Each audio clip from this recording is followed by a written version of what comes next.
TIJ ngapain sih? Orang-orang kalian itu ngurusin nasab orang lain, ngurusin nasab kalian. Ini bukan nasab pribadinya, ini nasab Nabi ya ikhwan. Pansos-pansos ke Nabi ya kalau ditanya harus tunjukin lah buktinya. Kalau misalnya nasab si Bahar sama emak dia nggak mau tahu, kita nggak ada cantol-cantol ke Nabi. Walaupun keturunan Nabi bukan untuk membangga-banggakan diri, itu untuk pengetahuan pribadi, untuk pengetahuan sebagai kita keluarga. Bukan untuk diagung-agungkan supaya dikasih sedekah dan sumbangan sama orang, supaya orang itu hormat ke kita. Itu nampak sekali kita nggak punya pamor, sehingga harus nebeng sama pamor leluhur. Itu orang yang nggak akan pernah maju dalam berpikir. Belum lagi yang model satu lagi, memalsukan orang lain, mengaslikan dirinya, gitu juga nggak kemakan gua.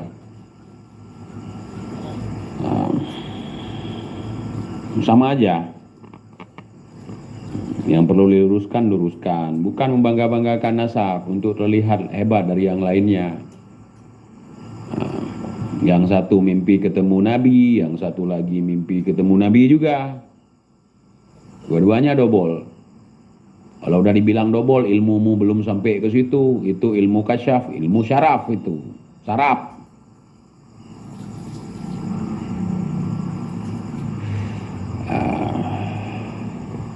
Suara gimana? Aman? Ada yang bilang kecil suara saya.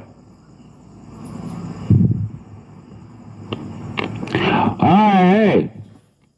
Aman?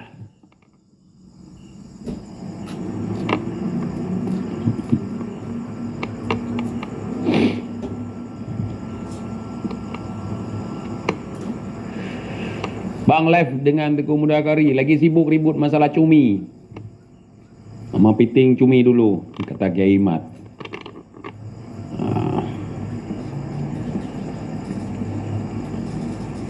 Live sebelum ini kok dihapus, salah tekan bro.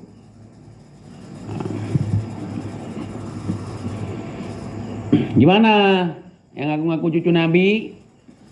Pura-pura nggak lihat sekarang?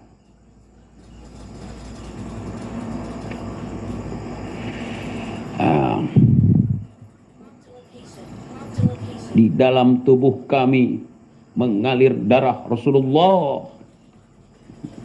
Mana buktinya? Tes DNA dong. Haram, saudara. Aduh.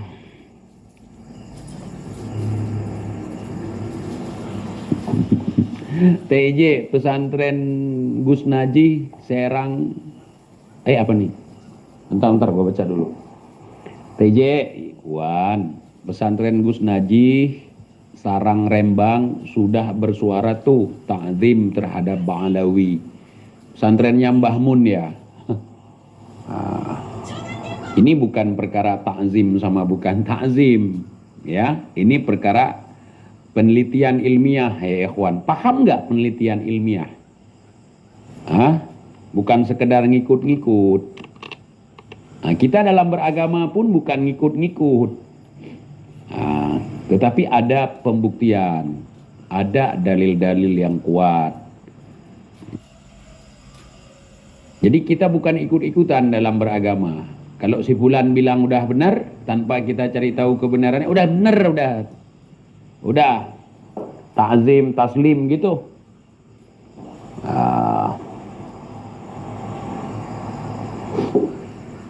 Ini bukan masalah itu. Ya.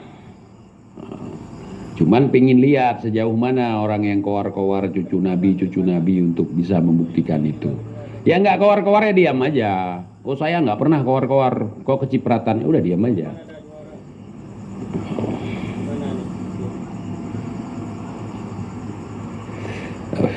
Ya.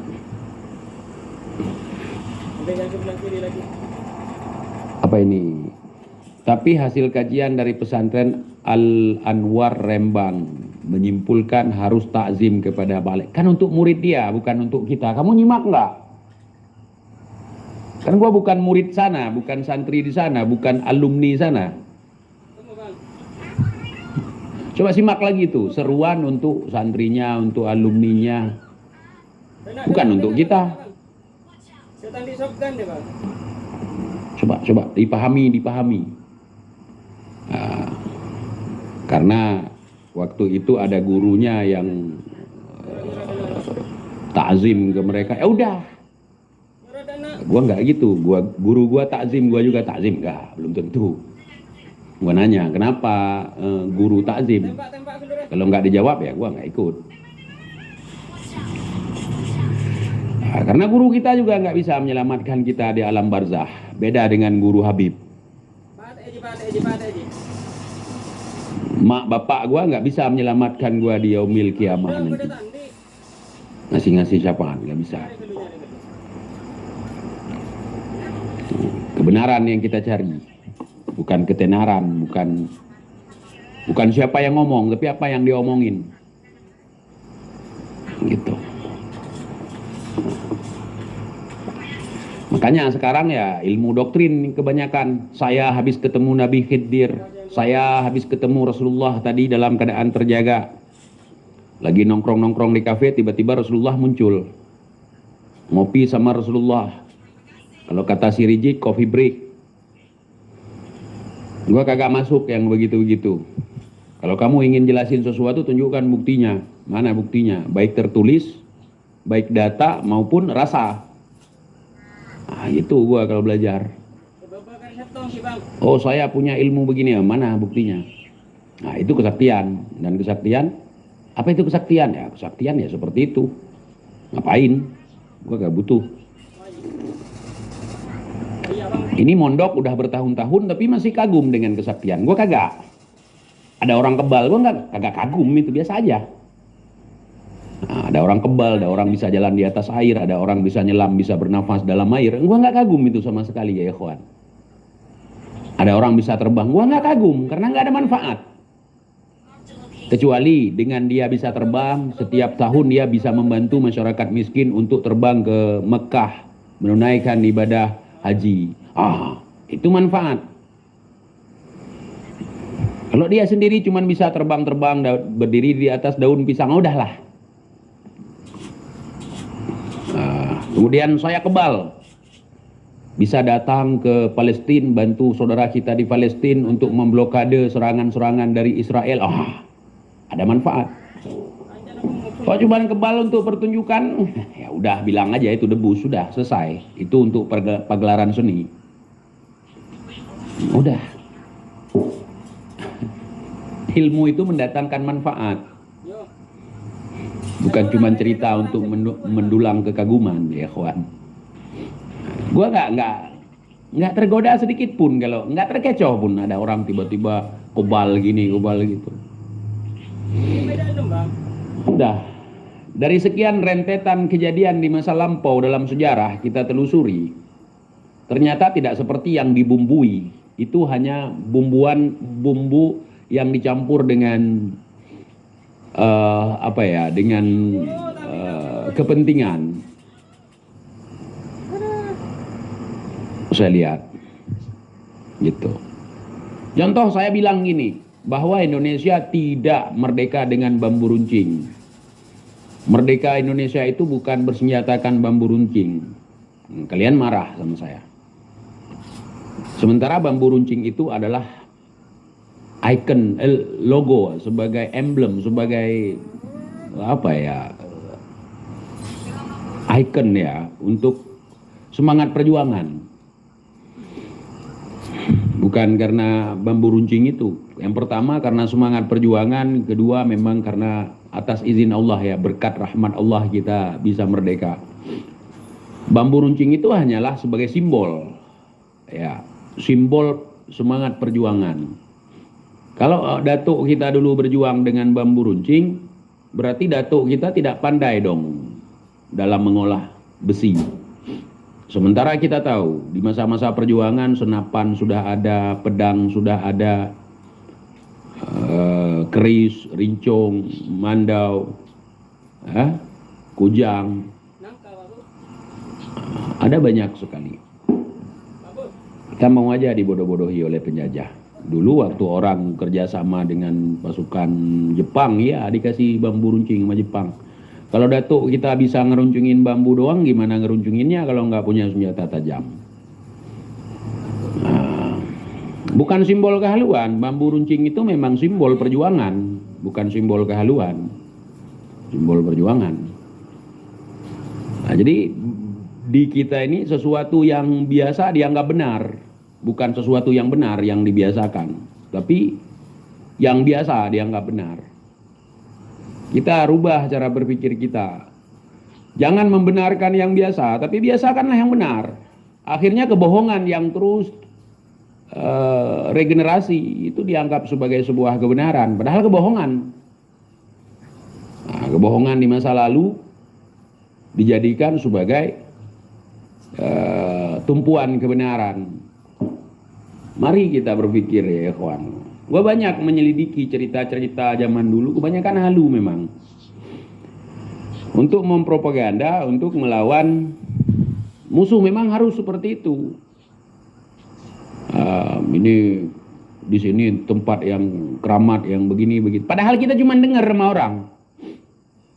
Dengar bertahun-tahun, dengar doang. Terus apa yang kita dengar kita turunkan lagi ke generasi kita. Bukti kagak ada.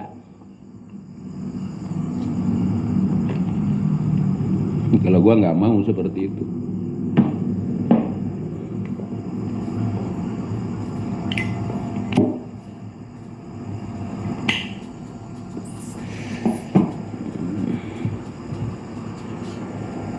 Apalagi keramat cerita Habib nih. Keramat Habib ini semua diceritakan seolah-olah itu bisa dipertandingkan. Jadi dulu adu keramat, adu karomah, itu nggak ada teman-teman. Harus paham dulu karomah itu apa. Nggak ada karomah diadu-adu, dipamer-pamer. Nggak ada.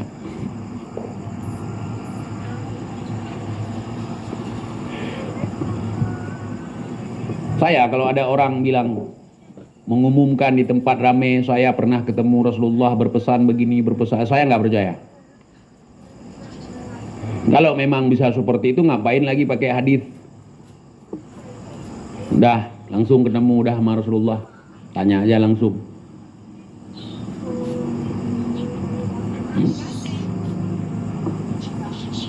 Oh kalau misalnya ada mimpi, jadikan itu sebagai jalan supaya kita lebih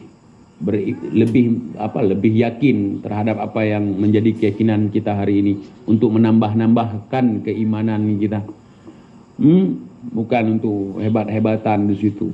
Ini gua denger nih cerita keramat udah kayak dalam film-film hero.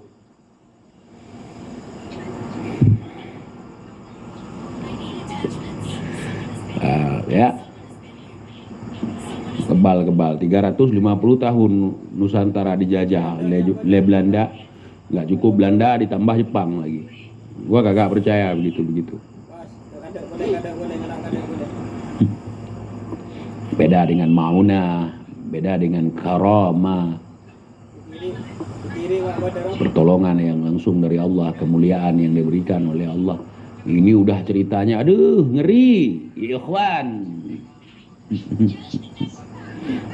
Hey. Jadi persoalan nasab cuman rame di medsos. Ya ikhwan. Rame di medsos. Tapi giliran Kiai Imad meramaikan di panggung-panggung ceramahnya dikacaukan.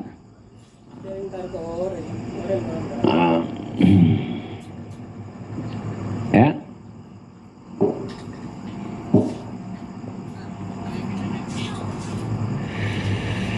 Aduh. Ini ujung-ujung sibuk untuk memadamkan cahaya, bukan untuk menyalakan cahaya. Cerita ilmu hakikat, ilmu ma'rifat, ilmu tarikat hanya untuk mengikat diri, bukan untuk melepaskan. Seharusnya kita dengan ilmu tarikat itu bukan untuk mengikat diri, tetapi untuk melepaskan pikiran, untuk menjadi lebih cerdas. Ini tinggal ilmu dipakai untuk belajar nipu orang. Orang-orang awam yang kagak paham udah ditipu. Ada 1-2 orang yang paham, difitnah biar laku itu kebohongan dia. Bertahun-tahun seperti itu. Tapi tak ada terbukti satupun, ya kan? Gua tantang kualat habaib berapa tahun, nggak ada kejadian.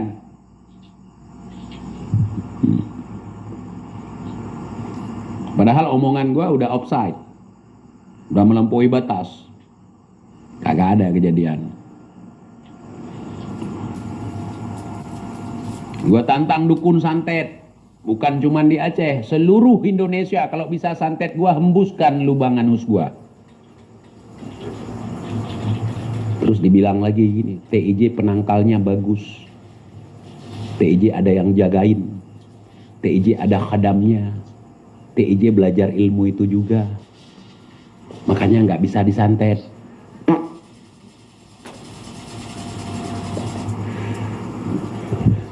Lu takut dengan yang namanya santet, sama dengan lu membuka peluang untuk disantet oleh dirimu sendiri. Bukan orang lain yang santet dirimu, dirimu sendiri. Contoh orang takut sama hantu. Kita cari tahu dulu dalam sejarah, zaman dulu siapa yang pernah dicekek sama hantu sampai mati, dicekek sama hantu.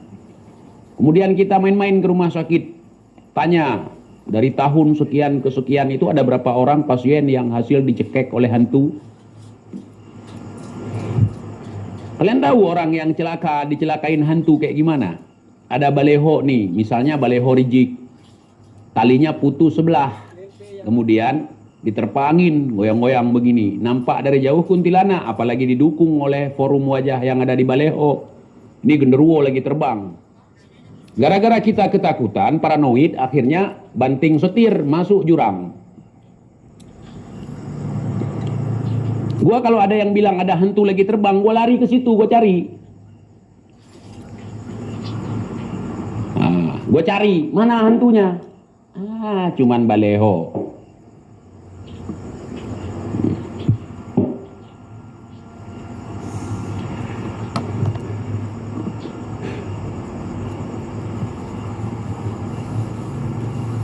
Memang gue sih masih terlalu bocil untuk membahas ini. Tetapi berbagai macam pengalaman.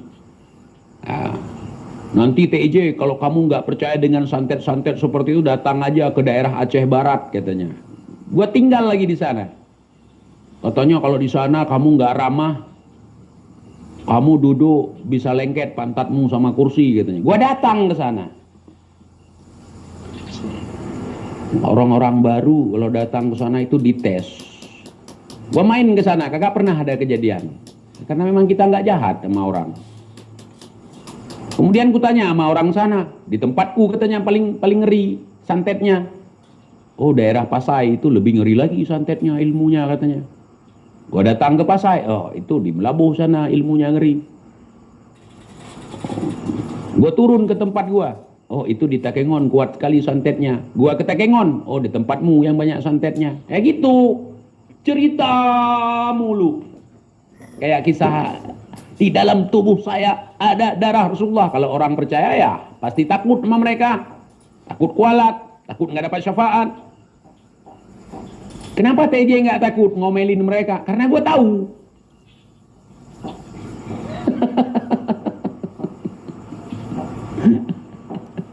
Ada seluruh Indonesia, ada bukan cuma di Aceh. Ya. Bukan cuma di Pulau Jawa juga, di Aceh juga banyak halu.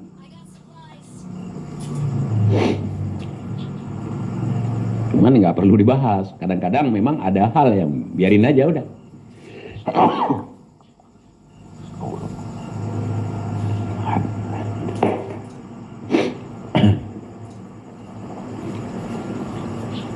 Gitu ya ikhwan. Makanya dulu Belanda ketika pertama kali datang kemari itu sebagai pengusaha, sebagai perusahaan yang ingin membeli rempah. hubungan bisnis, hubungan dagang. Kemudian mereka tertarik untuk menjajah, melihat banyak orang-orang dobol, menakut-nakuti mereka dengan hantu, dengan ini, dengan itu. Akhirnya itu dijadikan sebagai senjata mereka. Jangan ke sana, ada hantu. Padahal mereka lagi buka lubang minyak, lagi buka sumur minyak. Jangan ke sana, banyak hantu tuh. Ada pohon itu ngeri sekali begini begitu. Padahal mereka sengaja menakut-nakuti kita. Makanya paham Belanda itu masih kentara sekali sampai sekarang, ngebodohi orang. Ya, jangan gitu, jangan gampang terdoktrin. Nah, ketika ada seseorang guru mengatakan sesuatu, tanya detail, tanya maksudnya apa, buktinya mana? Oh, nggak ada bukti, itu dari turun temurun. Contoh seperti nasab sekarang, mana buktinya? Ente nanya-nanya bukti, udah turun temurun. Lu kalau turun temurun dibodohi, percaya lu? Hah? Turun temurun. Turun temurun dibodohi. Terus pakai ancaman lagi begini. Berarti lu kagak percaya bahwa mereka pendahulu kita lebih pintar dari kita? Bukan itu. Pendahulu gua tidak dobol seperti kalian. Makanya orang-orang bandel itu jarang terkena sugesti dukun, ya kan? Nah, contoh kayak gua, nih pohon ini bahaya, gua bakar. Ini jangan dikencing di sini, nanti otongmu gede, gua kencingin. Mana? Kenapa? Karena nggak ada bukti, nggak ada dalil yang kuat, nggak ada data. Cuman omongan turun temurun. Di sini sering ada penampakan hantu. Nggak kalah serem juga tempat di sini. Ini dulu bekas sumur Belanda, tempat orang dieksekusi, bekas sumur Jepang, tempat orang dieksekusi dan tentara Jepang harakiri katanya. Sering penampakan tentara Jepang. Gua datang ke situ pingin ketemu, hai, ohayo gozaimasu gitu kan. Kagak ada muncul satupun. Entah takut sama gua tentara Jepangnya waktu itu, entah kenapa. Iya, lebih serem gua lagi. Lebih serem gua lagi. Makanya kadang-kadang gua berperan seperti Belanda juga kadang-kadang ya. Karena orang udah banyak ketipu dengan sejarah Belanda, gua juga main kayak Belanda. Misalnya, gua mau nyewa rumah nih. Gua mau nyewa rumah, nyari rumah yang ada hantunya dulu. Biar murah. Di situ dulu pemiliknya bunuh diri. Sering ada penampakan, kagak ada yang betah dalam rumah itu. Tiap malam bunyi di atas genteng, rasak rusuk. Itu gue sewa, harga sewa aslinya 20 juta. Ketika ada hantunya jadi 2,5 juta. Kalau mau nyari rumah sewa itu nyari yang angker. Nanti kau bersihkan. Pas gue datang begitu pertama kali gue salamin.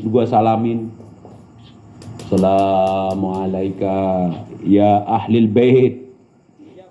Wahai penghuni rumah. Ya kan?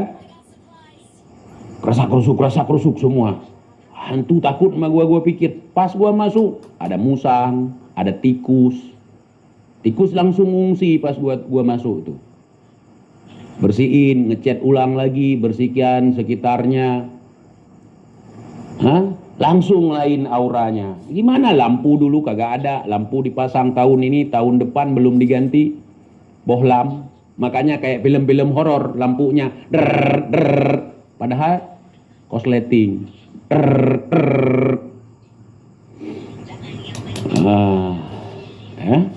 OTJ nggak percaya makhluk itu,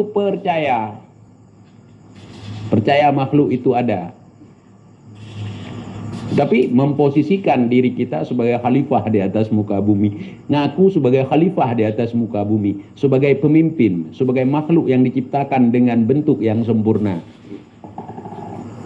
Masa begituan takut? Ya? Ampun ya Tuhan.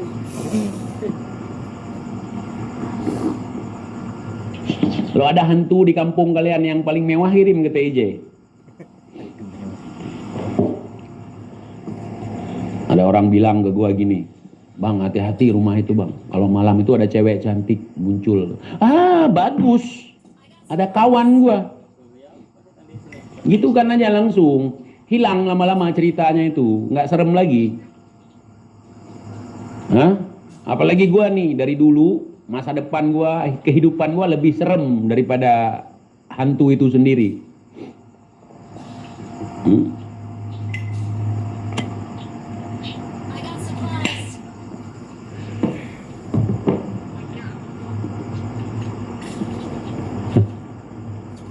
Jadi gitu ya ikhwan. Jadi kita jangan dihantui oleh sesuatu yang tidak ada. Kalau bahasa Aceh, puburung. Ada orang dikeramatkan di puburung, dihantui untuk menghantui kita supaya serem. Branding itu, branding tahun-tahun rendah. Itu branding tahun rendah. Di mana orang-orang ketika didoktrin udah langsung percaya. Kemudian ketakutan dia ditularkan ke orang lain.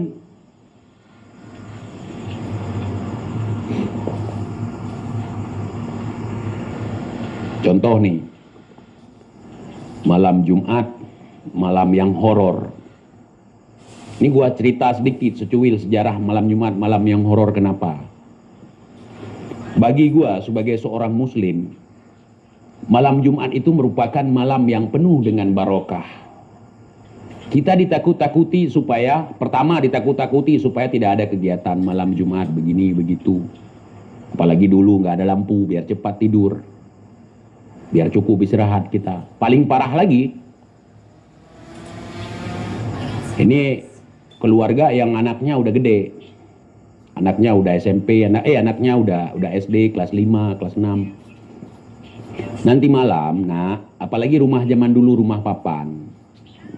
Jadi antara kamar anak dengan kamar orang tua nggak jauh.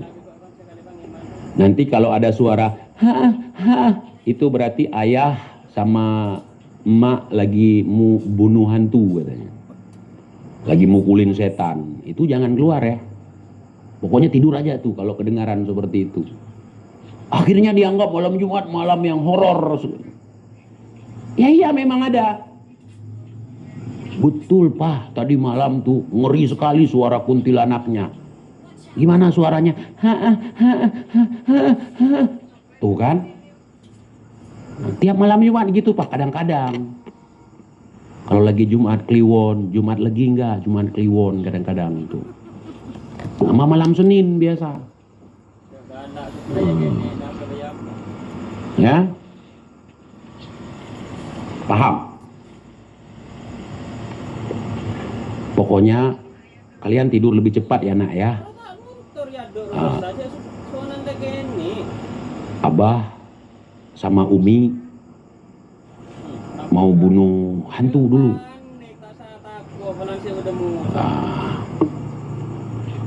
Jadi cerita rakyat akhirnya.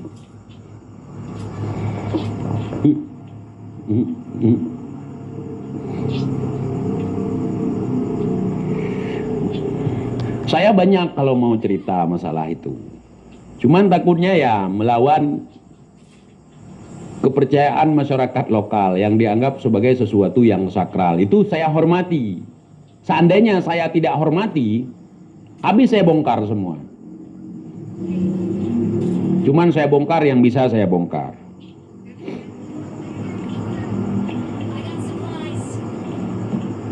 Kalian pikir patung Malin Kundang yang ada di Ranah Minang itu beneran orang yang jadi patung, jadi batu?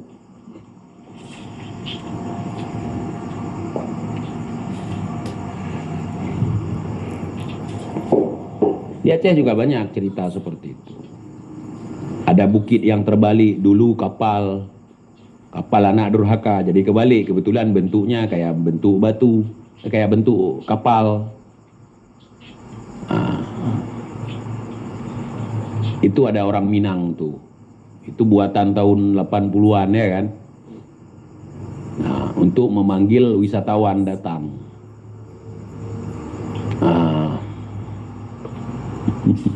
Banyak di Indonesia.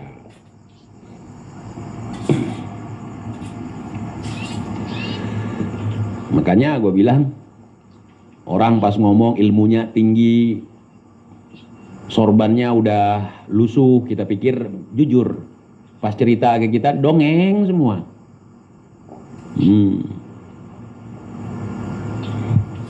Gua tuh baru percaya kalau memang gue lihat nyata gitu ada keanehan. Gue tanyain keanehannya di mana, gue selidiki. Nah, itu keanehan faktor alam atau faktor alam gaib atau faktor alam misalnya dikikis air atau apa, teliti.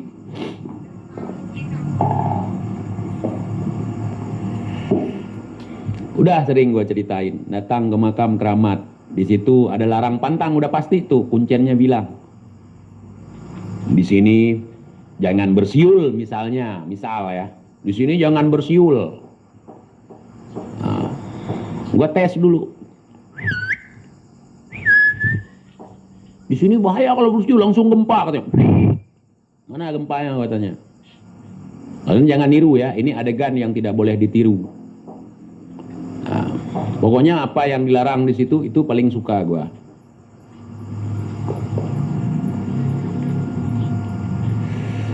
Kembali lagi ke nasab. Kenapa ini menarik? Ketika dipertanyakan kenapa marah, ada sesuatu nih. Contoh, saya mau masuk ke salah satu kamar, jangan ke situ.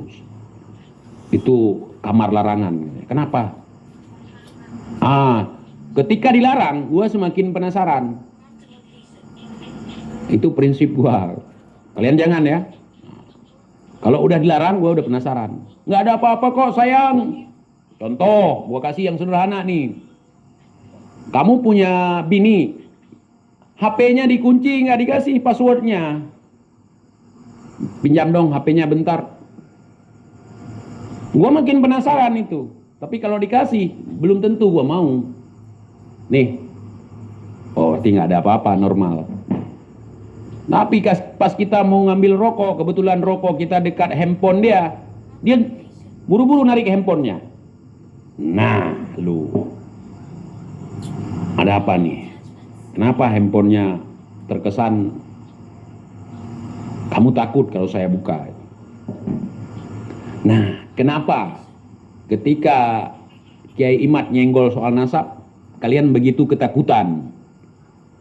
Ini kualat lah, kamu berarti nggak percaya kepada wali lah, dari zaman dulu udah diakui lah. Kenapa? Kalau benar ya silahkan tunjukin aja datanya, bukan halunya. Ini mencurigakan.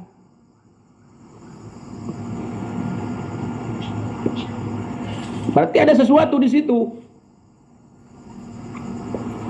Kenapa dibela mati-matian tetapi tidak dijelaskan sedetail-detailnya? Ada sesuatu di situ.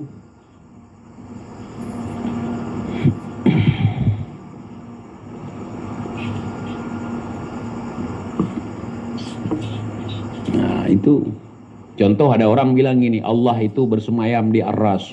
Allah itu duduk di atas kursi di aras. Gua kagak percaya. Mohon maaf nih yang berkeyakinan seperti itu.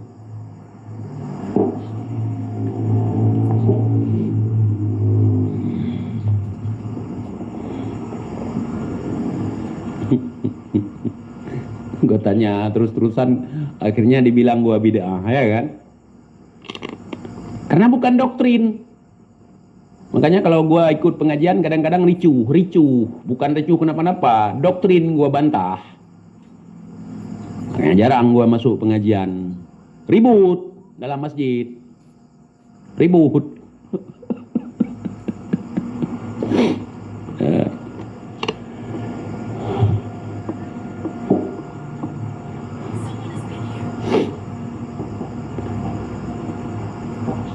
Allah berada di dalam hati orang-orang yang mukmin, orang-orang yang muttaqin, orang-orang yang beriman.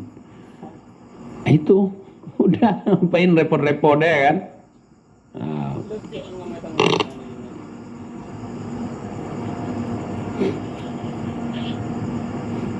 Begitu ya ikhwan ya, jangan mau dibodoh-bodohi.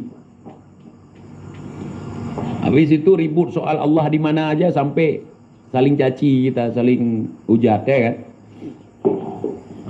Menurut ente Allah ada di mana? Ada di kursi lagi duduk. Mentang-mentang Allah sebagai raja alam semesta, raja di hari akhirat, sebagai hakim yang paling adil, udah punya kursi itu. Berarti kursi lebih besar daripada Allah ya.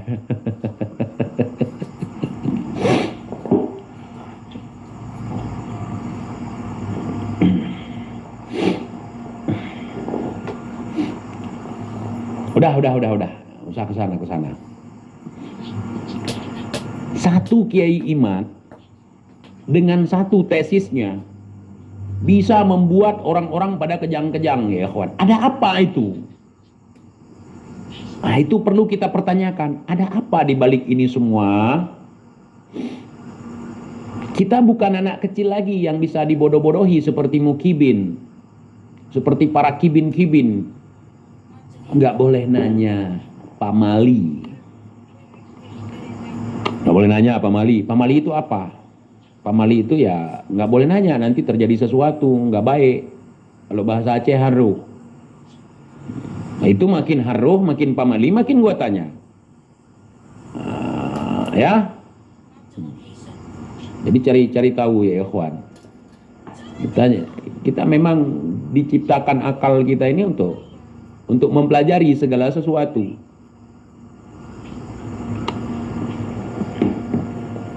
Makanya di sini udah capek orang. Kuncen-kuncen kalau ketemu sama gua ke makam-makam keramat, kata mereka nggak boleh begini, nggak boleh begitu, yang nggak boleh itu kulakuin. Nah, itu TIJ itu. Kalian jangan niru ya. Masuk ke makam ini nggak boleh pakai celana pendek katanya. Maksudnya celana pendek yang nampak lutut nggak boleh. Saya tanya, perkara adabkah atau perkara keramatkah? Perkara keramat. Perkara keramat apa perkara adab? Perkara keramat katanya. Langsung terbukti di lapangan katanya. Gua akan pakai celana boxer dalam tuh. Gua nggak pakai celana dalam, tapi boxer ada. Gua bongkar itu semua, gua lepas baju, gua masuk. Gua mau lihat. Kalau masalah keramatnya, tapi kalau masalah adabnya harus menutup aurat. Mungkin gua nggak seperti itu. Itu PJ itu. Oh, kalau kamu masuk kemari nggak boleh bawa tembakau. Karena ini larang pantang di sini. Kalau ada tembakau terjadi, gua beli itu rokok banyak-banyak, gua bawa. Ini makam jangan dilangkahi gini gitu. Sebagai apa? Sebagai adab atau sebagai keramat? Sebagai keramat lagi, gua duduin. Gua pegang batu nisannya, gua duduk kayak duduk berkuda.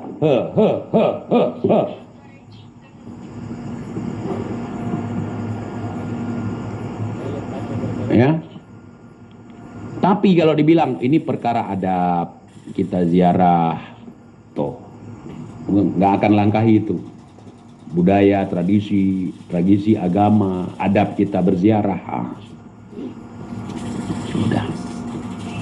Begitu ya ikhwan. Nah.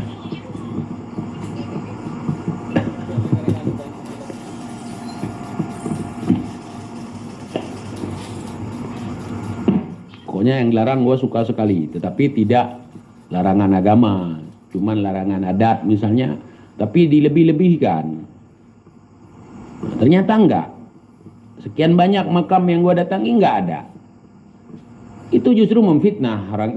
Seolah-olah orang yang di dalam kubur itu tukang kolat-kolat orang. Apalagi sejarah dongeng. Ada seorang putri di sini, seorang putri raja, keturunan bangsawan. Orang yang taat dalam ibadahnya, difitnah.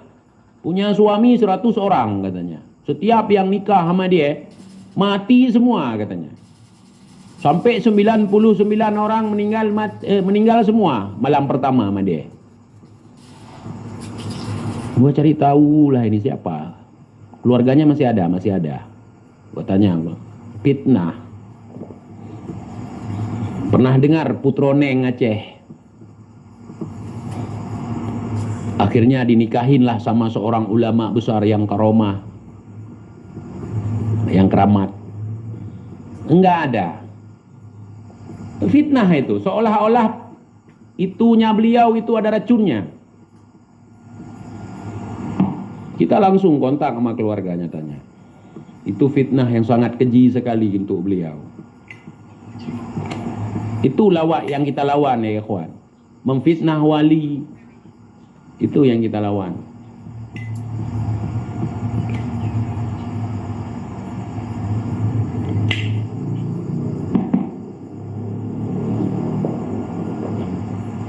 Explore misteri simbanya teh. Nggak ada yang misteri sama gua. Apa yang misteri? Nggak ada rahasia-rahasia lagi, kebohongan yang banyak. Kebohongan yang banyak. Tuh kalau kita ke arah Banda Aceh, katanya ada penampakan kuntilanak.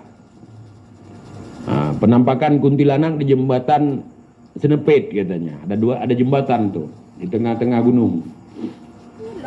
Gua sengaja mampir parkir di situ nungguin kuntilanaknya.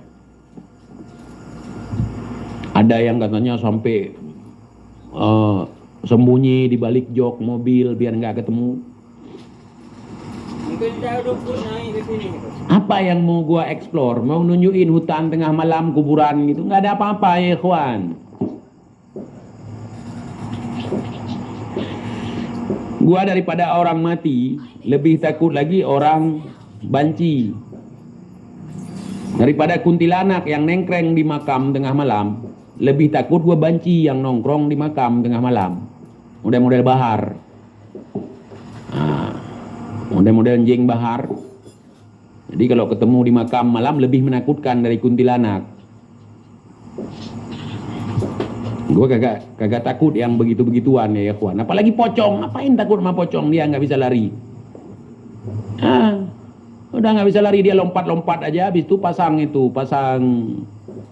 kasih duri aja itu di jalannya. Kepijak duri nangis deh tuh.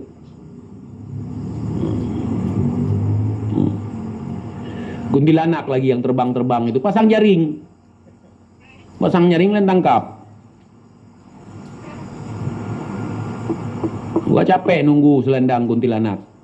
Katanya kuntilanak terbang malam ada selendang. Gua mau nyuri selendangnya. Kagak pernah ketemu sama gua kuntilanak terbang. Di tempat yang masyhur ada hantunya, gua datang nggak ada lagi hantunya. Entah kenapa. Entah gua lebih hantu dari hantu. Sekarang yang misteri itu nasabah alawi, bukan masalah hantu. Oh katanya di Aceh begitu. Coba datang dong ke Jawa TJ. Gua bukan nggak pernah ke Jawa. Makanya jangan pasang sajen untuk setan. Oh kalau masalah agama kalian saya nggak ikut campur. Agama tradisi kan nggak ikut campur. Tapi kalau udah main-main begituan, begitulah. Dulu di tempat gua itu terkenal dukun. Pasang sajen di kuburan tua. Jadi di belakang rumah gue itu ada kuburan tua tuh. Kuburan masa Aceh Darussalam. Di bawah pohon yang rindang sekali itu. Nah, terus ada orang pasang sajen. Dibilang sama tetangga kita, ente kalau naik ke atas bukit itu jangan pernah kencing sembarangan katanya. Kenapa? Nanti otong kamu gede katanya. Bengkak. Nggak ada niat gua kesana, gua rencanain buat kesana buat kencingin itu namanya sajen. Gua lihat dulu sajennya baru nih masih hangat. Daging ayamnya gua makan dulu daging ayam. Gua makan daging ayamnya, nasi ketannya, ya kan? Ada rengginangnya gua makan dulu. Kemudian ada airnya gua minum. Habis itu gua kencingin. Alhamdulillah ya ikhwan. Setelah saya mengencingin sajen dukun, otong saya jadi gede. Kagak perlu minyak jahanam, minyak haram jadah, nggak perlu lagi. Syaratnya cuma ngencingin sajen waktu gua kecil. Sampai yang nyunatin gua susah. Serem banget katanya. Punya siapa lu pakai? Punya siapa lu ambil? Ah, ketukar. Kata mantri dulu. Gara-gara ngencingin sajen, gue bilang.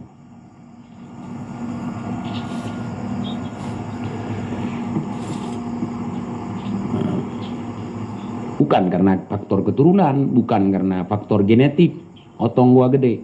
Karena gua ngencingin sajen waktu kecil. Itulah rasa penasaran itu yang bikin gua itu jadi seperti ini gitu. Nggak perlu ke Mak Erot, ke Mak Peot, nggak perlu. Rasa penasaran yang ada dalam diri gue ini, kalau waktu kecil gue sering diolokin sama orang-orang. Kamu kalau nanya itu sampai kuda kencing katanya. Kalau belum dijawab kamu nggak berhenti bertanya. Yang namanya juga pingin tahu.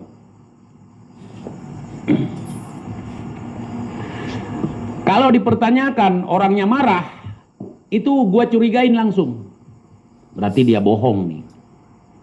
Begitu juga masalah nasab. Kenapa gue sangat penasaran sekali? Langsung gua dukung tesis Kiai Imad. Karena orang yang dipertanyakan marah-marah. Udah promosi nasabnya, sambung ke sini sebelum ditanyain. Pas ditanyain marah-marah. Di situ jiwa penasaran gua muncul lagi. Ada apa ini? Apa yang disembunyikan di balik ini semua? Begitu. Ya.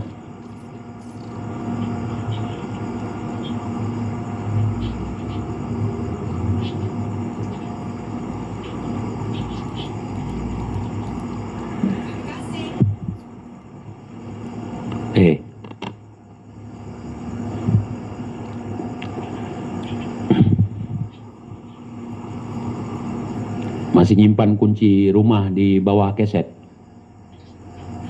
Masih nyimpan kunci rumah di dalam vas bunga di teras rumah. Itu udah umum ya ikhwan. Ngumpetin kunci di bawah keset, ngumpetin kunci di atas ventilasi pintu, ngumpetin kunci di dalam pot vas bunga dekat teras rumah. Itu nggak bikin penasaran lagi ya ikhwan. Gua mau masuk ke rumah orang gampang aja, kunci udah ada, tinggal ambil aja. Ada 3 tempat. Di atas ventilasi, di bawah keset, ya kan? Sama di dalam vas bunga.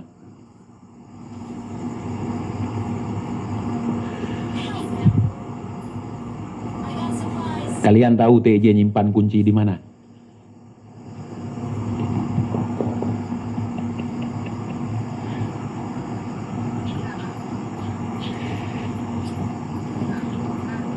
Nggak tahu kan? Di balik pamflet yang bertuliskan rumah bantuan pemerintah. Nah, di situ gua masukin kuncinya. Kalau bersembunyi di balik bantuan pemerintah itu aman. Bahkan tidak terdeteksi kekayaan kita. Nggak minat orang.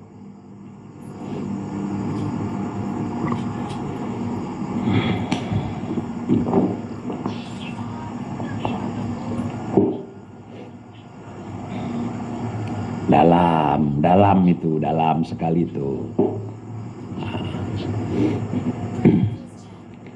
Begitu ya ikhwan ya. Jadi saya semakin penasaran, sedikit dicolek sama Kiai Imad, langsung kejang-kejang, langsung kepanasan, langsung kebingungan. Ada apa di balik ini semua ya ikhwan? Ada apa? Apa yang terjadi? Apa sebetulnya di belakang ini semua?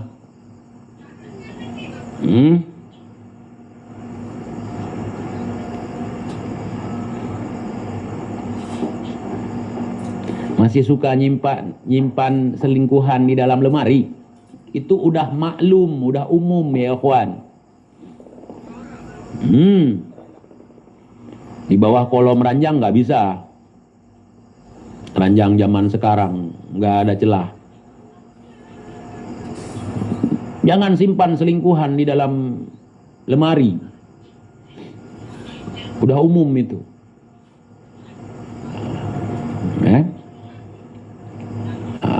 Jangan ngumpet di balik wali. Maksud saya, dari zaman dulu para wali tidak pernah menafikan nasab kami. Nah, ada apa itu? Dari zaman dulu ulama tidak pernah. Itu sama dengan ngumpetin selingkuhan dalam lemari. Ya. Iya. Terus ngumpetin selingkuhannya di mana TJ? Pasti timbul pertanyaan gitu kan? Kalau orang sudah nanya gitu, berarti dia suka selingkuh atau punya niat. Kalau ditanya gitu ke TJ jawab, jangan selingkuh. Paham nggak maksud saya ini? Analogi saya paham nggak? Kalau kita bilang, kamu jangan pernah nyembunyiin selingkuhan dalam lemari, pasti ketahuan. Kamu jangan pernah nyembunyiin selingkuhan di bawah kolom tempat tidur, pasti ketahuan.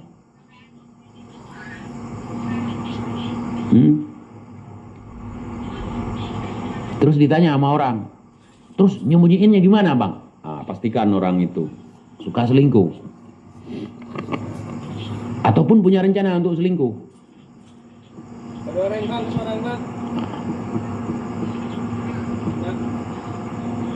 Ya jangan selingkuh lah.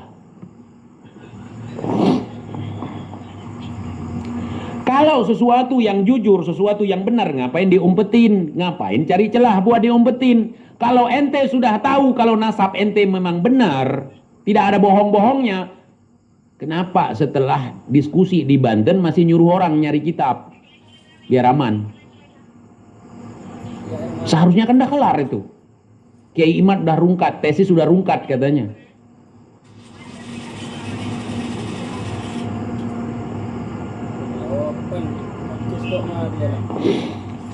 Terlalu sederhana dalam kita berpikir.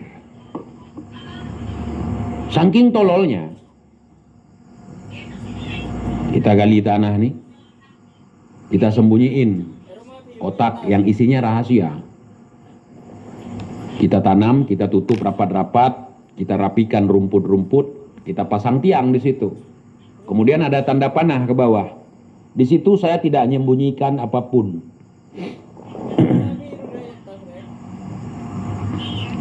Itu padahal dicoba untuk menutupi.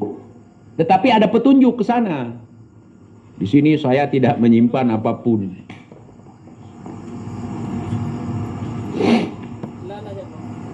Jadi di situ sebenarnya sudah terjawab. Sudah terjawab. Cuman kita nggak paham.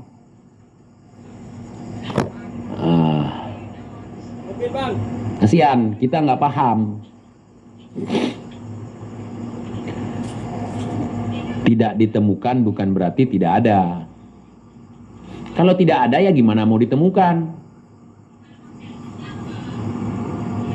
Dari dulu datuk kami sudah begini, sudah begitu. Buktinya mana? Apa maksud dari cerita ini? Orang yang memiliki kemuliaan, orang yang memiliki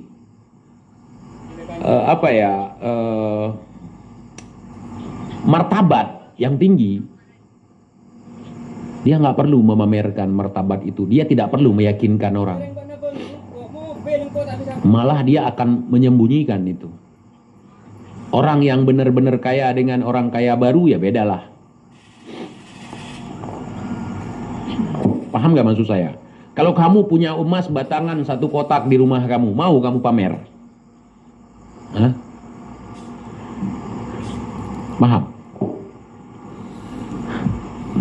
Kenapa kamu tidak mau pamer? Membuka celah untuk perampok, membuka celah untuk pembajak. Nggak lama itu dirampok orang. Kalau kamu nggak punya, kamu harus pamerkan supaya dianggap punya, supaya dianggap hebat, supaya dianggap kaya, supaya dianggap punya emas 1 peti di rumah, supaya kamu dianggap mulia oleh orang.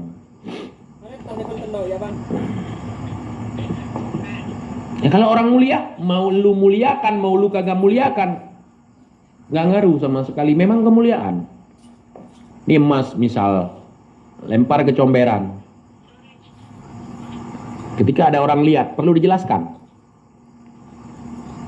Oh, ini emas adalah logam yang sangat mulia, begini, begitu, harganya mahal. Perlu, jelaskan lagi. Nggak perlu. Tapi kalau tai kamu lempar ke comberan, kalau kamu tidak branding dia, nggak akan ada harganya dia tuh. Udah tai, lempar ke comberan lagi. Cuma tai.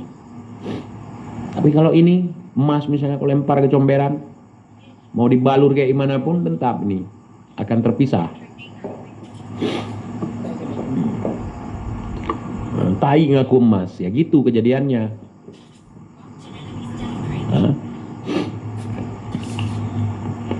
Kemudian kalau ente tidak memuliakan kita, itu dosa besar. Wajib memuliakan kami. Nah, di situ udah mulai timbul pertanyaan, kenapa? Kalau tidak punya kemuliaan, kenapa harus dimuliakan?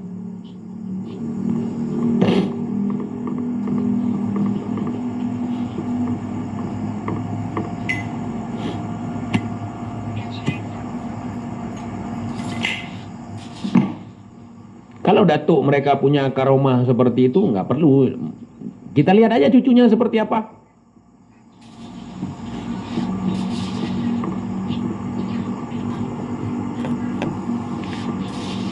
Cucunya suka pamer. Yang dipamer datuknya. Punya karomah ini, punya karomah itu, punya kelebihan ini, punya kelemahan itu. Dari mana dia tahu kalau datuknya nggak suka pamer? Dari datuknya juga udah suka pamer. Kalau datuk kita gimana? Ini jangan sampai ketahuan ke orang lain ya. Terkait nasab kita, terkait manuskrip kita, terkait barang-barang peninggalan kita, jangan sampai diketahui orang lain. Bahaya ini. Ini banyak yang ngincar. Karena sesuatu yang berharga. Tapi kalau sesuatu yang tidak berharga ya tiap hari pamer. Datuk kami punya ini, datuk kami punya itu. Kalau memang punya, nggak perlu mereka jelasin sendiri, orang udah tahu. Akan masyhur sendiri. Tapi mastur ngapain lu cerita? Berarti lu kagak amanah.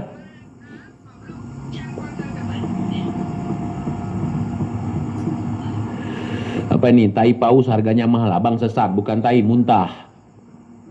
Nah, salah lagi ya bang kan? Maaf saya koreksi. Bukan tainya yang mahal, muntahnya.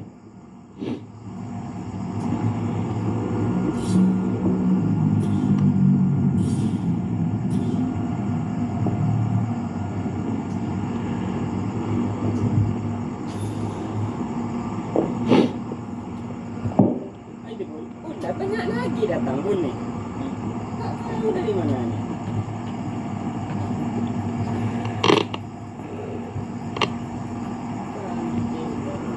Ni pun banyak pun ni. Kalau memang hababah itu wanita mulia, perempuan di kalangan habaib mulia, hebat, luar biasa, baik diranjang, baik telanjang maupun seperti apapun, kenapa masih suka sama yang lokal, bini orang lagi? Itu patut dipertanyakan juga sampai ke situ. Kalau gua, kalau apem bini lu istimewa, kenapa apem bini orang lu bajak juga? Berarti ada sesuatu dong.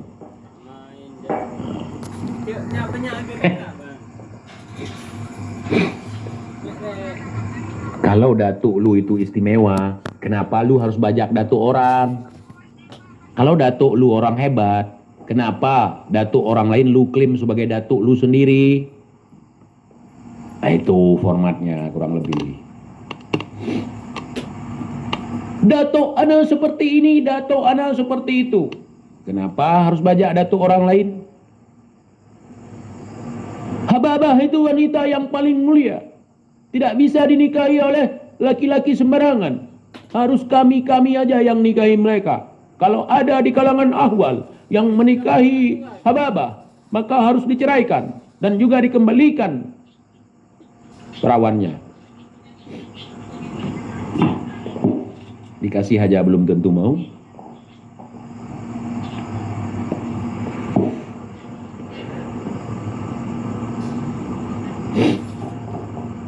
Misalnya dikasih ini, Tiba-tiba si Bahar dermawan gitu.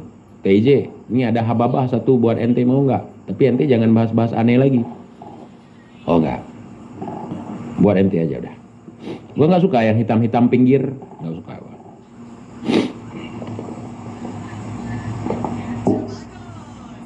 Yang pentil-pentil hitam nggak suka gua. Nggak selera gua.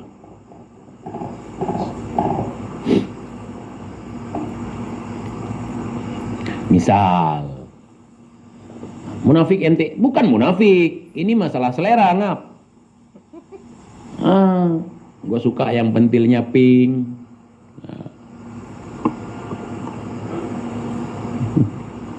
Bekas nggak masalah, bekas. Yang penting keren.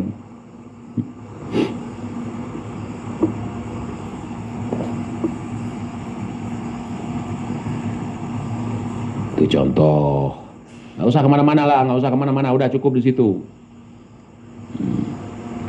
Jadi pertanyaan saya, kenapa ketika ditanyakan Meru sibuk nyari kitab? Dulu kata Rizik, jajarkan kitab-kitabnya. Ya ikhwan, bila perlu tes DNA. Mana kitabnya? Nah, tiap hari baca kitab. Tiap hari di dalam tubuh kami ada darah Rasulullah. Mana hasil tes DNA? Dari mana ente tahu dalam tubuh ente ada darah Rasulullah?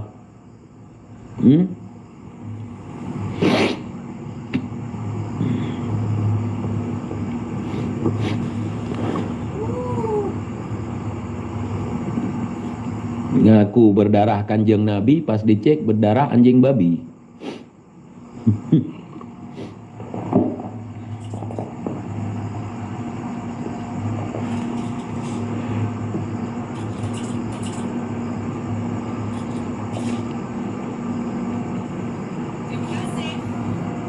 Mana kitab yang dijajarkan sama Rizik?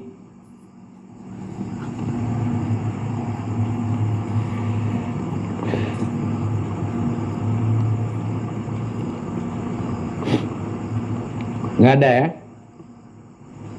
Hasil tes DNA Rizik ada? Nggak ada juga. Hasil tes DNA Bahar ada juga? Nggak ada. Dan mereka memberikan syarat-syarat yang tidak masuk akal untuk menutupi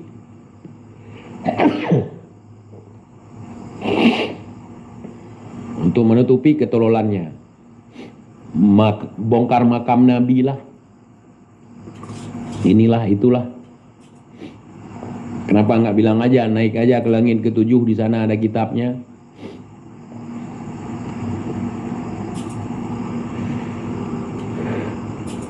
Udah rungkat memang. Udah rungkat.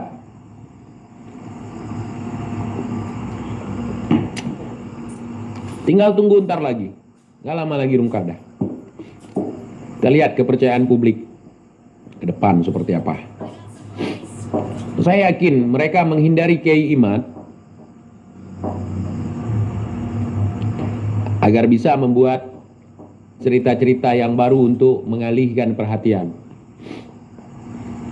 Ini Kiai Imad udah mengirimkan surat ke Robitoh Alawiyah. Kalau dipikir-pikir Robitoh itu lambangnya udah kayak Starbucks ya.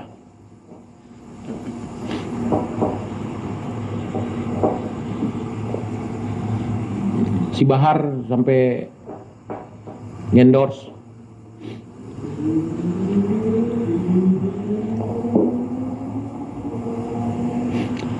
TJ percuma nyadarkan Muhibbin, para pengasuh pondok pesantren aja takzim sama Bang Alawi. Memang percuma, nggak bayar di sini. Lu pikir gue bayar? Gue dibayar di sini, enggak. Percuma kalau bahasa orang Malaysia, gratis artinya. Nah, apa yang dijelaskan oleh pesantren itu? Itu bukan penjelasan untuk menafikan tesis Kiai Imad atau untuk membantah tesis Kiai Imad, tetapi seruan untuk muhibbin dia, untuk murid-murid dia, untuk alumni-alumni dia, bukan untuk kita. Kita mengajak untuk berpikir. Masa tesis dibalas dengan hal yang demikian? Takzim. Masalah takzim, masalah nanti. Sesuatu yang kita tidak tahu, yang tidak dijelaskan, gimana mau takzim?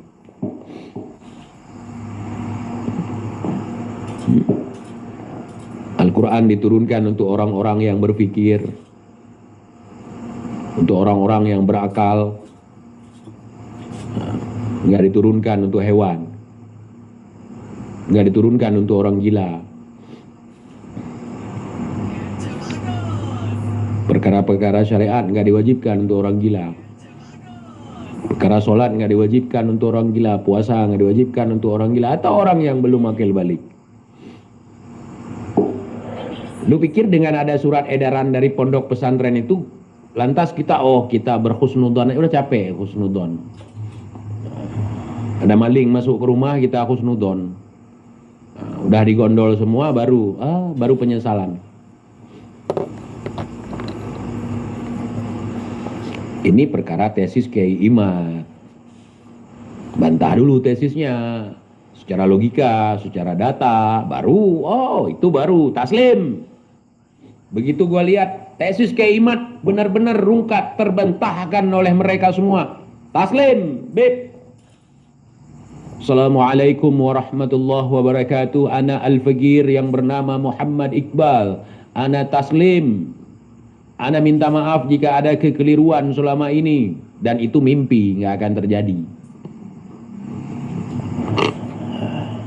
Kalau mereka punya sedikit aja senjata untuk merungkatkan tesis Kiai Imad dari kemarin-kemarin udah dirungkatkan model-model mereka.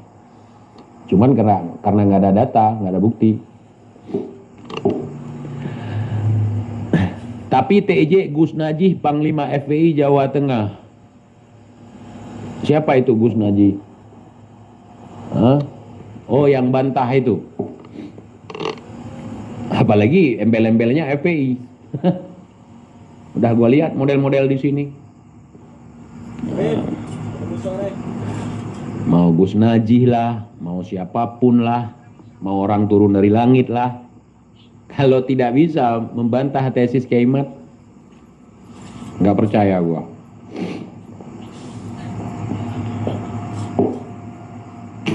Nggak percaya. Oh, ada wali dari kalangan Ba'alawi tiba-tiba muncul bisa terbang duduk di atas daun pisang, nggak percaya gua. Oh, ada keluar dari perut bumi tiba-tiba ada jalan di atas laut nggak pakai pelampung, nggak percaya gua.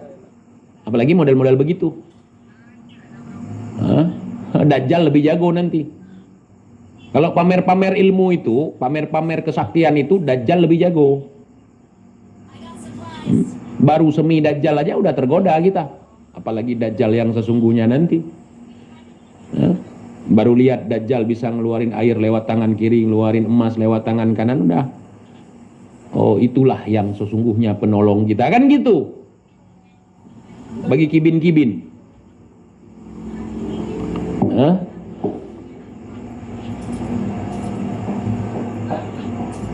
Kalau gua enggak. Ada Gus ini, ada Kiai Fulan, enggak. Gua enggak manut ke orang. Oh, TJ berarti lu bilang kagak manut ke orang, kenapa manut ke Kiai Imad? Gua manut ke tesisnya. Bukan ke Kiai Imadnya. Paham enggak? Dengan terbukanya tesis Kiai Imad ini di depan publik, banyak ilmu-ilmu yang selama ini kita belum tahu jadi tahu. Selama ini banyak doktrin-doktrin yang beredar di kalangan kita. Nggak usah jauh-jauh, Seneng Hogranyo aja dianggap oleh sebagian orang dulu sebagai orang alim, sebagai ulama, sebagai wali. Kita baca Kibin dulu, ada komen Kibin. Lo juga mimpi bal, nggak bakalan punya buku nasab, nggak bakalan punya mimpi apa itu. Lo juga mimpi bal, nggak bakalan punya buku nasab, nggak bakalan punya mimpi. Agak paham gua. Nasab itu bukan mimpi, bro. Nasab itu bukan buku. Tapi silsilah keturunan kita dari keturunan mana? Buku itu belum tentu asli. Nasab itu darah, bukan wajah. Nasab itu darah, bukan buku.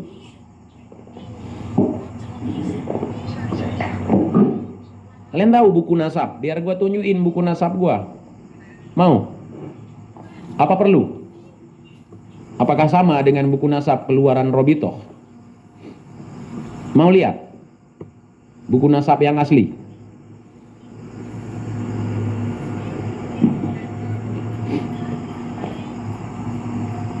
Buku nasab yang asli itu nih, dari sini sampai ujung kaki.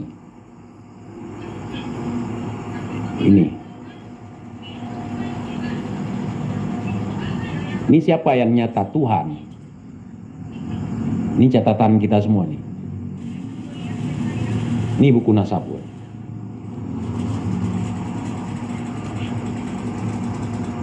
Tuh udah gua tunjukin. Ini kitab nih.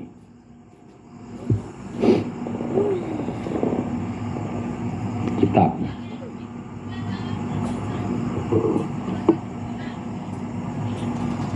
Nggak nampak. Sebesar ini buku nasab nggak nampak. Jangan merem. Dari ujung rambut sampai ujung kakiku, itulah buku nasab. Ada catatan Tuhan di sini.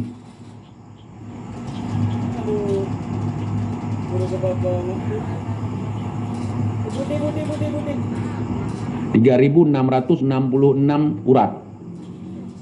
Udah termasuk saraf.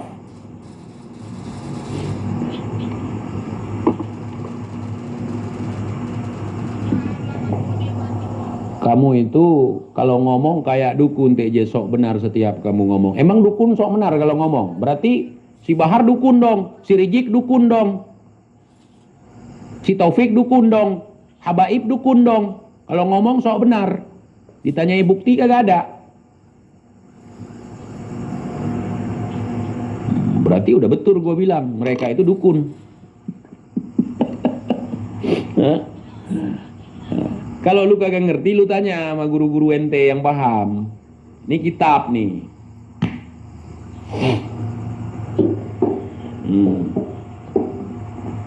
Nanti akan ada salinannya. Kita salinan lagi, salin lagi, salin lagi, salinan. Makanya namanya bersalin. Kalau pakai ilmu cocoklogi ya. Kenapa disebut bersalin? Karena itu adalah bagian daripada upaya menyalin kitab yang sebelumnya. Saya tanya, kenapa ibu-ibu disebut bersalin?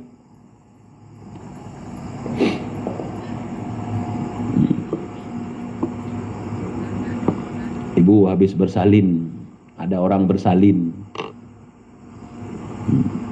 Ibu-ibu bersalin.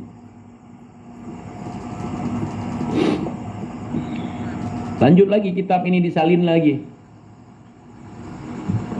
Jadi kalau misalnya bukan saya, bukan titisan saya, itu bukan anak saya, berarti tidak terkonfirmasi ke saya, tidak sesuai dengan kitab yang sebelumnya. Nah, berarti tidak nyambung nanti, tidak tersambung buku nasabnya. Berarti nasabnya tidak bisa diisbatkan ke saya, harus ke maknya yang tahu kopian siapa itu. Nah, itu sedikit aja saya jelaskan. Saya jelaskan dikit aja.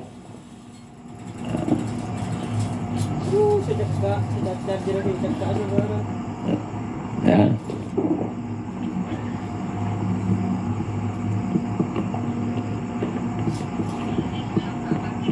Seiring waktu dia akan disalin lagi.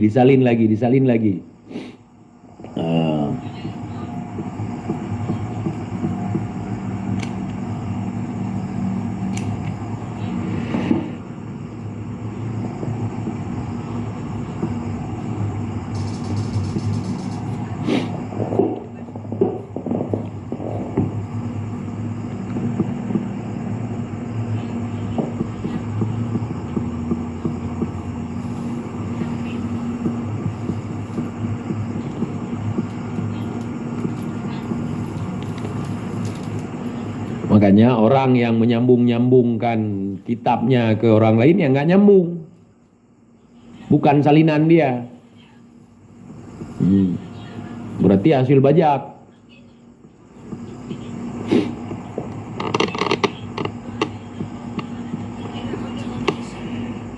Bukan kitab Robitoh yang paling sah.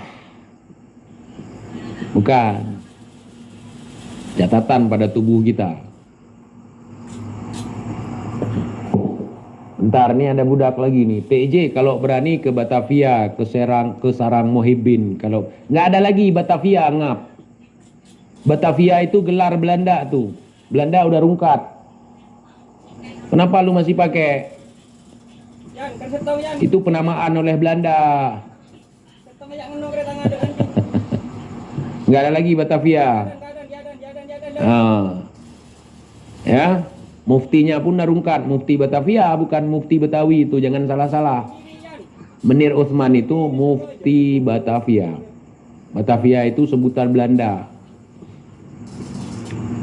Nggak ada lagi Batavia sekarang.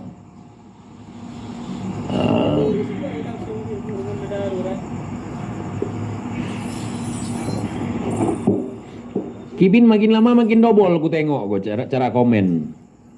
Yang masuk akal lah dikit. Biar paham kita. Kibin komen-komen yang bagus. Mas Usman bukan Mas Menir. Mr. Bin yes.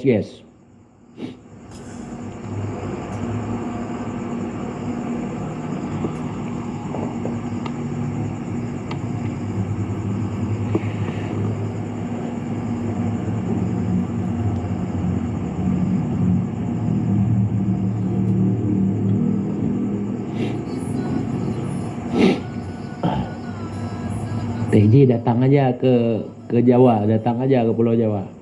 Nanti gua datang ke sana nggak ada di sini. Kemarin gua berangkat ke Jawa, Kibin komen gini. Kalau berani pulang aja lu ke Aceh, nah kan? Gua pulang ke Aceh, kalau berani lu datang aja ke Jawa. Nah, seperti cerita hantu tadi. Kalau kita udah tahu tabirnya seperti apa, udah terbongkar, maka nggak ada serem-seremnya lagi. Gua datang ke Jawa, TJ pulang kalau berani ente ke Aceh. Pukibin di Aceh nungguin. Nah, gua pulang ke Aceh, TJ ke Jawa. Lu pikir gua siapa? Hah? Sopir bus.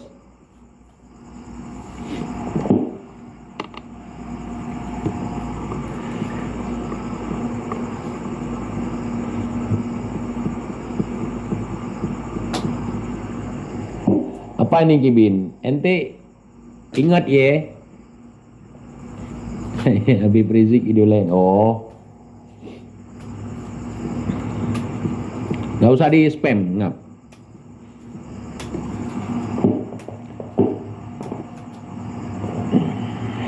Panas Kibin.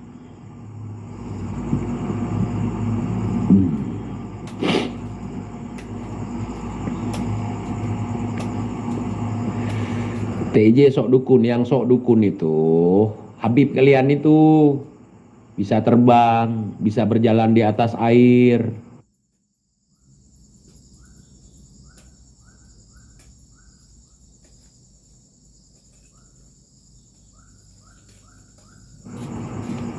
Bisa nurunin emas dari langit.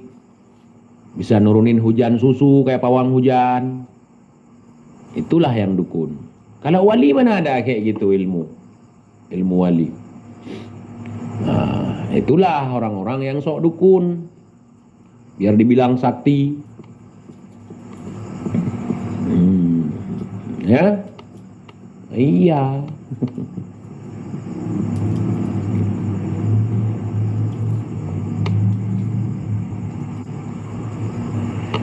Fotonya nggak kebakar pada saat kebakaran, nah itu dukun itu.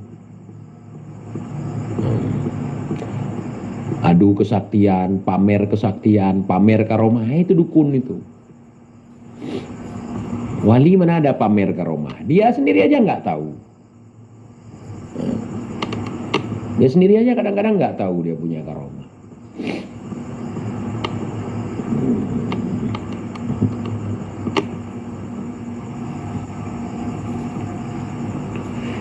Ini kayaknya kibin-kibin yang baru nih, baru nongol gue tengok nih. Udah netek kalian? Netek sama hababah biar bisa ngomong di dalam tubuh aneh mengalir susu hababah gitu. Netek kalian? Bahar, gua pingin netek dong, bilang gitu.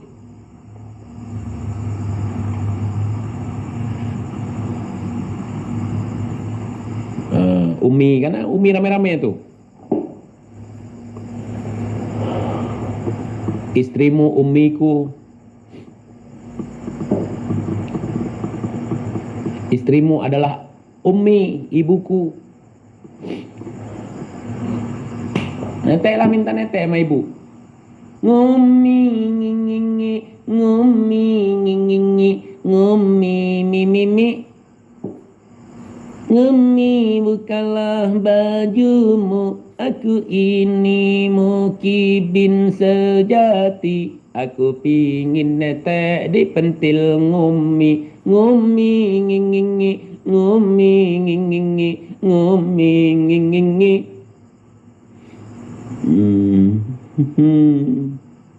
Salam dari Singkil, salam ke rekan-rekan memendum yang ada di Aceh, terutama yang ada di Aceh Singkil. Salam.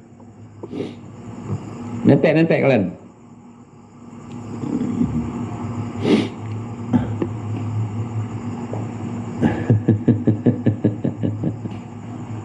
Rungkat, ya ikhwan. Ada apa ini? Kenapa ketakutan sekali ketika ditanyain nasab? Katanya cucu Nabi, sahih, paling sahih di seluruh dunia. Robitoh Alawiyah. Mana?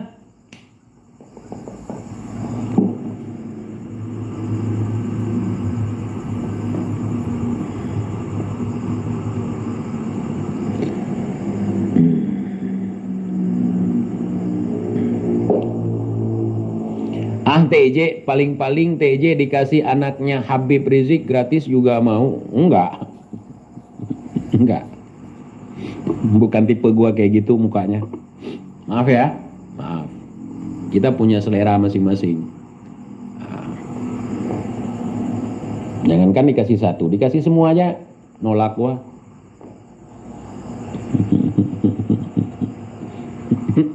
Maaf ya, maaf. Maaf beribu-ribu maaf. Kibinente komennya gitu sih. Ya, maaf, bukan level gue tuh. Kalau mau yang ke Arab-Araban, main aja ke Arab. Gampang dapatnya. Main ke Dubai gitu ya. Gampang dapatnya. Man suka gue yang agak-agak bule sedikit gitu. Ya untuk saat ini ya begitu.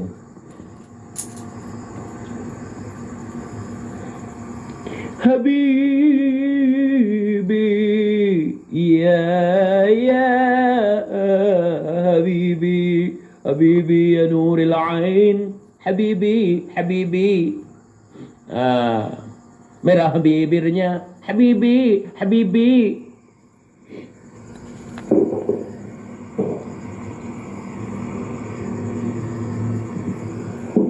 Apalagi nih, kita beri waktu 1 minggu. Bila Bang TJ tidak kualat berarti Pak Habib asli. Bukan gitu untuk masalah nasab Bang. Kalau masalah gitu gua udah 2 tahun bahas Habib.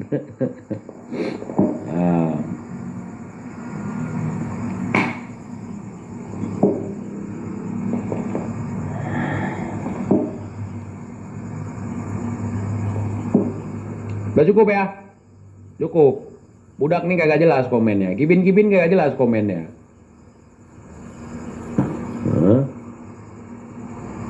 Terima kasih ada warga Aceh donasi 1 M.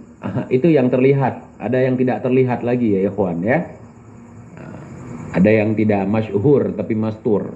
Insya Allah ada, selalu ada untuk saudara kita di Palestina. Mudah-mudahan ya.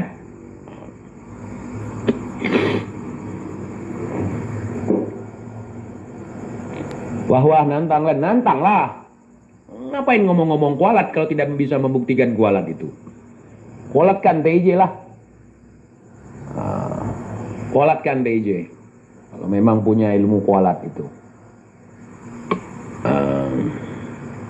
Mana kualat-kualat Habib itu?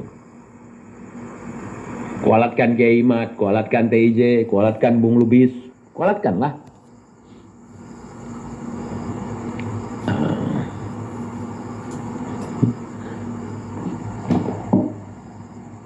Ayo datangi, kualat itu harus dijemput ya? Kayak proyek aja malas gua jemput, apalagi kualat. Kadang ada proyek jemput bola ke Jawa, ke Jakarta, nggak mau gua, apalagi kualat. Paling-paling persekusi itu pun nggak berlaku sama TIJ.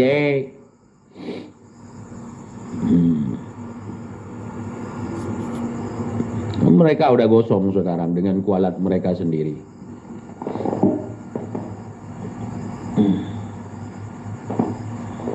Bilang sama Habibmu yang punya kualat ya, suruh kualatkan TIJ. Kalau nggak kena TIJ berarti kena dia sendiri nanti.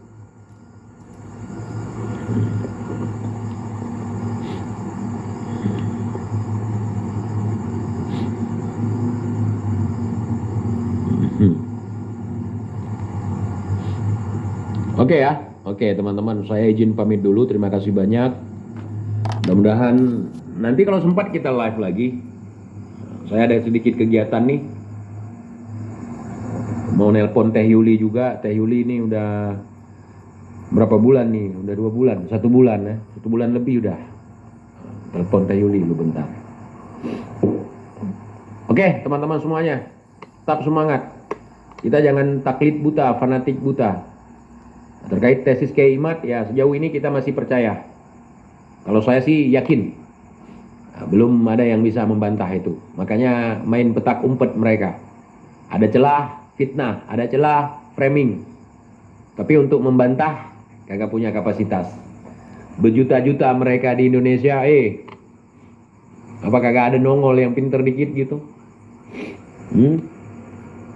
Nongol wifi, si wifi, si wafi, sama si Rumel makin melumer ku tengok.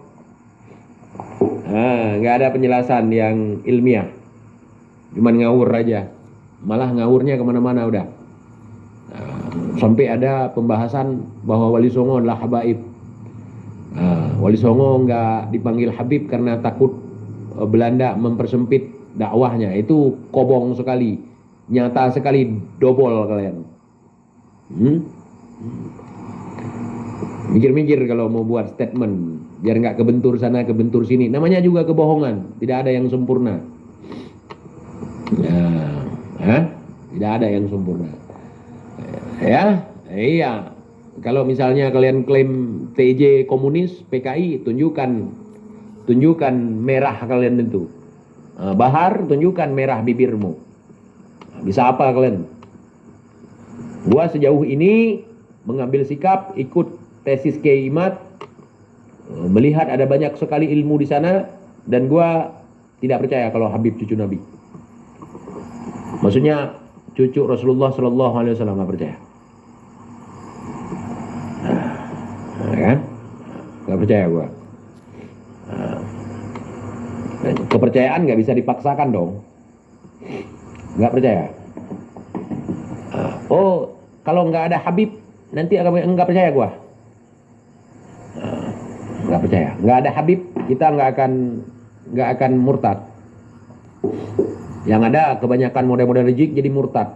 Dikafir-kafirkan sama mereka, dikafir-kafirkan di ini kan. Kalau nggak percaya sama habaib, berarti tidak percaya Al-Quran. Tidak ngikut habaib berarti tidak ikut Al-Quran. Seolah-olah siapa itu Habib? Habib wajib dicintai. Kalau nggak dicintai, Berarti wah kita melanggar rukun iman dong, karena wajib mengimani habaib. Gua kagak. Iman gua bukan di situ. Iman bukan berpatokan pada nasab yang kagak jelas.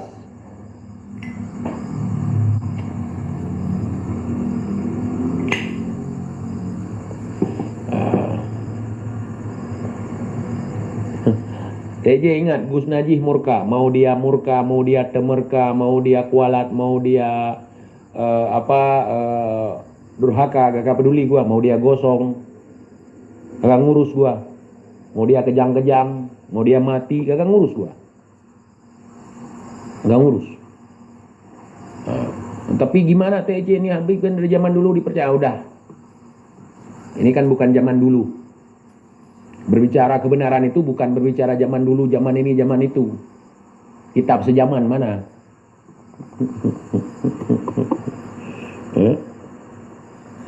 Kitab sejaman mana? Kenapa perlu kitab sejaman? Karena nama berubah-ubah. Yang versi baru itu namanya lain lagi, yang ngarangnya keluarga mereka sendiri. Bukan dari orang lain, bukan pengakuan orang lain, pengakuan keluarganya sendiri. Kenapa dipertanyakan kitab sejaman? Karena pada zaman itu tidak disebutkan nama Ubaidillah. Nah, kenapa di zaman dulu tidak disebutkan Ubaidillah, kok sekarang jadi Ubaidillah? Nah, kalau ada yang nanya, kenapa sih mesti syaratnya kitab sejaman? Nah, jawaban gue seperti itu, selaku gue orang bodoh. Bukan orang pinter seperti Wafi, bukan orang pinter seperti Jaini, bukan orang pinter seperti Rumel. Kenapa harus syaratnya kitab sejaman? Karena kitab yang baru-baru ini namanya bukan Ubaidillah. Bukan Abdullah. Di kitab sejaman namanya Abdullah. Di kitab sekarang namanya Ubaidillah, karangan mereka sendiri. Suka ngarang-ngarang kalian. Dan sejauh ini si Taufik, ketua Rabitoh pun kagak ada klarifikasi. Seperti ada pembiaran nih untuk kita memberikan komentar. Belum ada penjelasan yang bisa diterima oleh akal kita. Nah, penjelasannya dari zaman dulu sudah diakui, para wali dulu mengakui. Walinya siapa? Al-Habib Fulan bin Fulan. Habib juga, keluarga kalian. Dari Habib Fulan bin Fulan kau nggak pernah dinafikan oleh orang lain, ya karena nggak pernah ngaku-ngaku dalam tubuhnya memiliki darah Rasulullah seperti kalian, nggak pernah caci maki sana sini, berhusnudzan aja karena memang orangnya baik-baik mungkin di masa itu.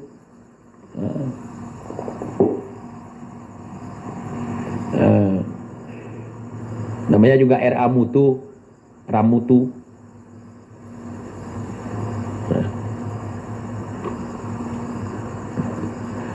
TJ tunggu aja gebrakan wifi di backup sama Idrus Ramli. Itu pun do boleh Juan Idrus itu. Suka kali nyari kesalahan orang lain dia. Gua ada beberapa pernyataan si Gedebrus Ramli itu. Bagi kalian ulama ya kan, kiai, bagi gua bukan Gedebrus itu. Banyak sampah yang diomongin dia, banyak sampahnya. Gua simak si Gedebrus Ramli itu. Ini orang kenapa ya? Kayak orang kejang-kejang gitu.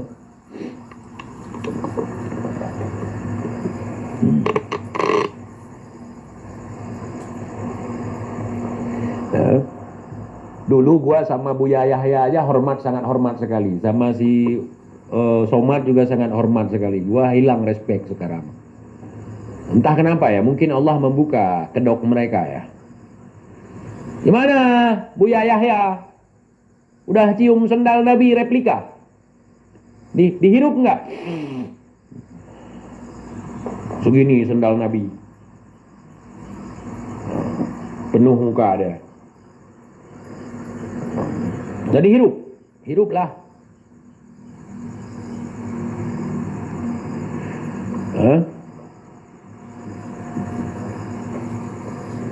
Buya Yahya hirup sandal Nabi, mana nih? Tengok Buya Yahya hirup sandal Nabi dulu ya.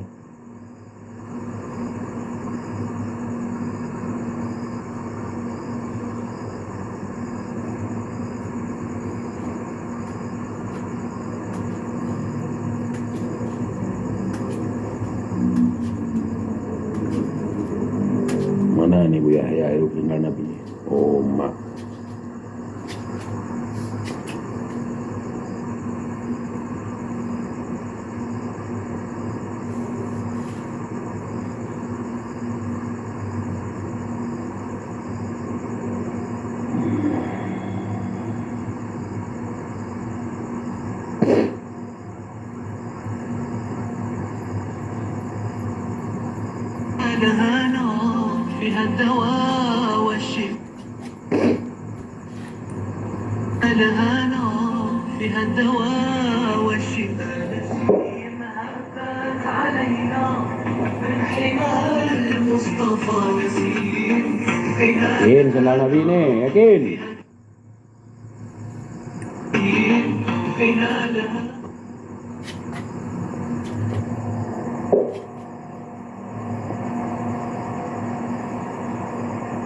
Insyaallah. Insyaallah luar biasa beliau ya. Memiliki kehormatan bisa cium sendal Nabi ya.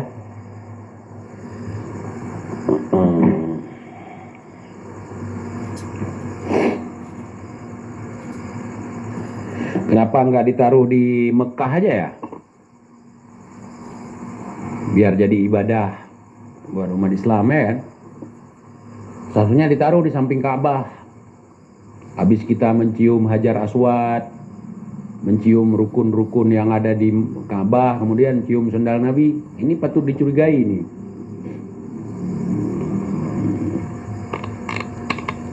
Kemudian ada anjuran untuk cium sendal Nabi, misalnya taruh di Madinah lah. Misalnya, apa ya? Nggak mikir sampai ke situ kalian? Enggak lah. Orang nggak punya pikiran.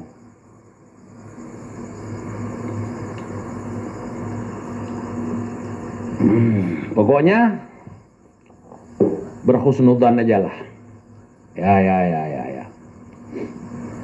Ya berhusnudzan. Karena beliau orang pintar, buya, banyak muridnya, pondoknya besar. Terkenal lagi di sosmed.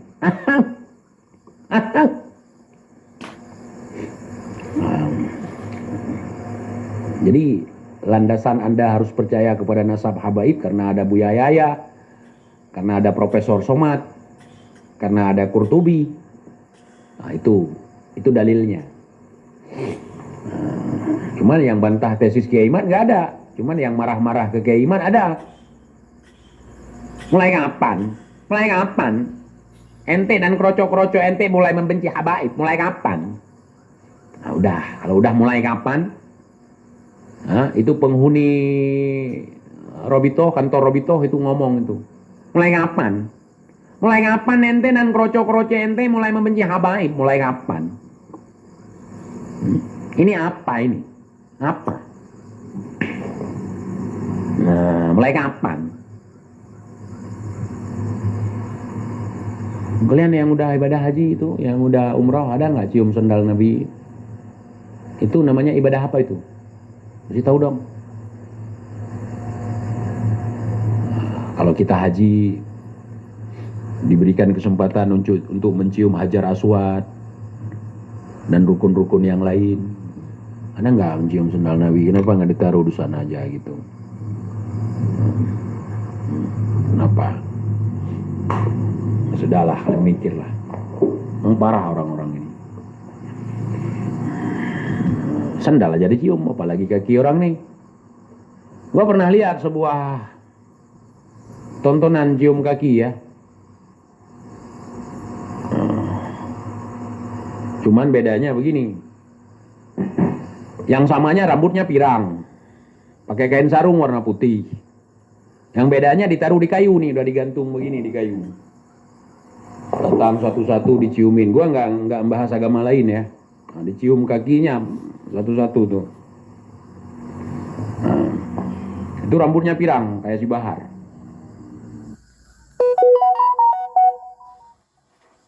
Datang, habis cium naruh amplop di sana, habis nyium naruh amplop, habis nyium naruh amplop. Gua lihat itu kepercayaan agama lain. Yang maksud gua seperti itu. Ya, maksud gua seperti itu sebenarnya, bukan kemana-mana.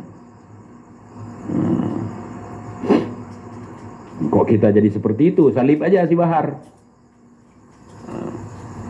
salib aja dia.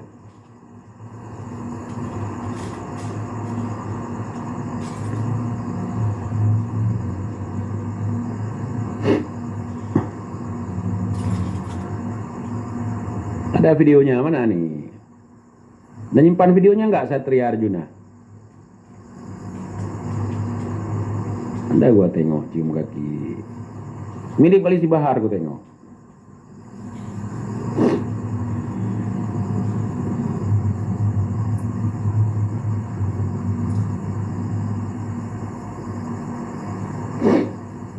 Oh, nggak ada lagi.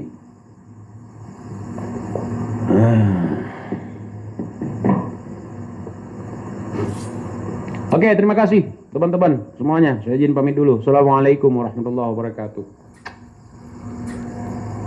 Di HP lama ada bio, udah nggak apa-apa.